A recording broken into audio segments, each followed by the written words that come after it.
After 40 years of serving on this bench, I thought I had seen it all.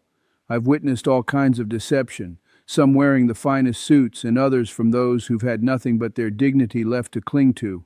I thought there was nothing left in this Providence courtroom that could surprise me, but that was before a Tuesday morning in November that would change everything I thought I knew about fate. Before I dive into this story, hit that subscribe button and leave a comment telling me where you're watching from, because this story isn't just another legal case. It's a profound testament to loyalty, sacrifice, and how the law, in the end, is a powerful tool that can bring buried truths to the surface. That morning started like any other. I showed up at the courthouse at 8:15 a.m., picked up my coffee, and settled into my usual routine. Christina, my clerk, who's been with me for over 2 decades, handed me my cup with her familiar smile. The pile of cases on my desk looked no different from any other day: a few speeding tickets, minor disputes, and overdue parking fines. Little did I know, today would alter the course of someone's life forever. The courtroom was quiet, with soft autumn light filtering through the windows. I glanced at my next case. Eleanor Vance. A $2 fine for an expired parking meter. I almost waved it off, but as I called her name, something stopped me. An elderly woman slowly stood from the back row. The weight of her years, the burdens of a life lived in quiet dignity, were visible in her every step. She was frail, holding on to a faded leather purse that seemed to carry the weight of decades. As she approached the defendant's podium, I could see the tremor in her hands. Her eyes, lined with the marks of time, were weary, but held an undeniable dignity. It was the look of someone who had never once broken the law, and who, through her whole life, had walked a straight path, until now. "Mrs. Vance," I said softly, trying to meet her gaze with kindness, "you're here for a $2 fine. Is there anything you'd like to say?" She took a breath, her voice fragile yet honest.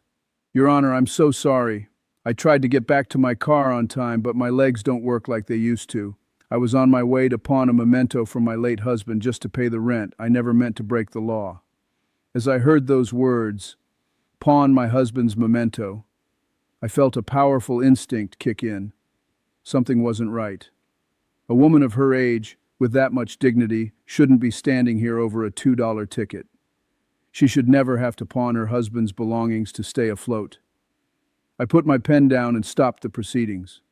The courtroom fell silent. I could hear the clock ticking. All eyes were on her, waiting for something to happen. The air felt thick with anticipation. I looked at her, sensing the weight of years of untold stories in her eyes. This was no ordinary case. "Mrs. Vance," I asked gently, "you mentioned you were on your way to pawn a memento of your late husband. What was it?" She hesitated, her shoulders shaking slightly. Then, with trembling hands, she opened her purse and pulled out a tarnished pocket watch. It looked old, worn, and almost worthless, nothing more than a trinket. "This," she whispered, "is all I have left of him. He worked for the Sterling family for 40 years. When he was fired, they gave him this watch as a parting gift." Her story struck me hard.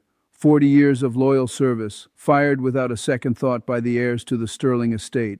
A watch given as a token of appreciation, yet it seemed more like an afterthought. I couldn't understand why this woman, who had given everything, was left with so little. I asked the bailiff to bring the watch up to the bench. As I held it in my hand, something caught my attention: the weight of it. It was far heavier than it looked. I rubbed my finger over the back, and under the courtroom lights, a faint seal emerged. It was the Sterling Financial Trust's crest, one of the most powerful, secretive trusts in the state. I opened the back of the watch, and inside was something I never expected: a tiny brass key and a folded parchment. My heart skipped a beat as I carefully unfolded the paper. It was a legal document written by none other than Richard Sterling Sr., the late billionaire patriarch, just weeks before his death. I looked at Mrs. Vance, who was still clutching her purse in confusion.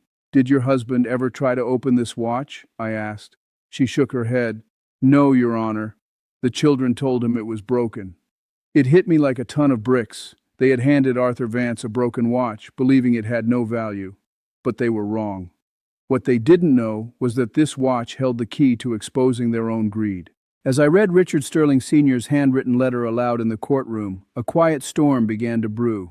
The letter detailed how the Sterling children had discarded Arthur after years of loyal service. But the watch, this watch, wasn't just a keepsake. It was a key to a private safety deposit box, a box that contained a legal document that would change everything. The heirs had no idea what they had just set in motion. They thought they could get away with their cruelty. But as I read the letter, it became clear. The Sterling family's empire wasn't just about money. It was about the legacy of loyalty, truth, and justice. And that's when the real drama unfolded. The Sterling heirs, Julian and Cassandra, arrived with their legal team, demanding the watch back. But they had no idea what they were up against. They thought they could bully a widow. They thought they could take what wasn't theirs. But this time, they were wrong. Julian Sterling, with all his arrogance, tried to claim the watch was a family heirloom, but the evidence was in the letter. The watch wasn't just an heirloom, it was a trap they had set for themselves. As I signed the affidavit transferring the estate's assets to Eleanor Vance, Julian's face turned purple with rage. But there was nothing he could do. The law had caught up with him. And as he was escorted out, the entire courtroom watched in stunned silence, witnessing the downfall of someone who thought his wealth made him untouchable. Eleanor Vance, once a woman on the brink of losing everything, stood tall. She had been seen, her husband had been honored, and justice, in the end, had found its way home.